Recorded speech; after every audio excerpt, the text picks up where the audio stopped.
Shahzoda opa, bo'g'im, oyoq og'riqlariga qanday tabiiy surtmalardan foydalansa bo'ladi? Ota-bobolarimiz nima qilishgan? O'sha narsalardan foydalanamiz.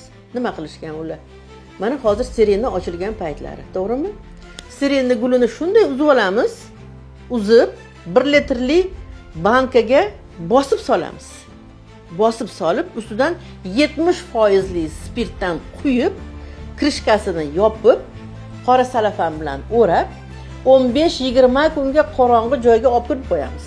Podvolgami, yoki o'sha salafanni o'zini bir 5-6 qavat qilsa ham qorong'i bo'ladi. Bo'g'im og'riqlariga surtgan zamotingiz 3 minut ichida og'riqdan xalos bo'lasiz.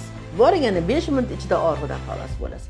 Har holda tabiiy him dori ukollarni ichib, u qayringizga zarar, qayringizga foyda bo'ldi, Alloh biladi.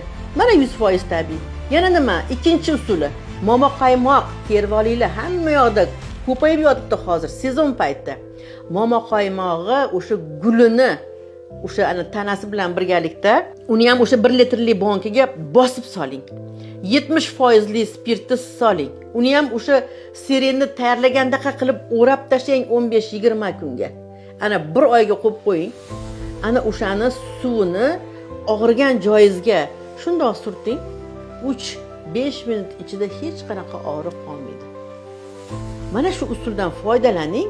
Har holda ani ichayotgan kuchli dori ukollaringiz ekonom bo'ladi. Hech qayeringizga ziyon bermaydi.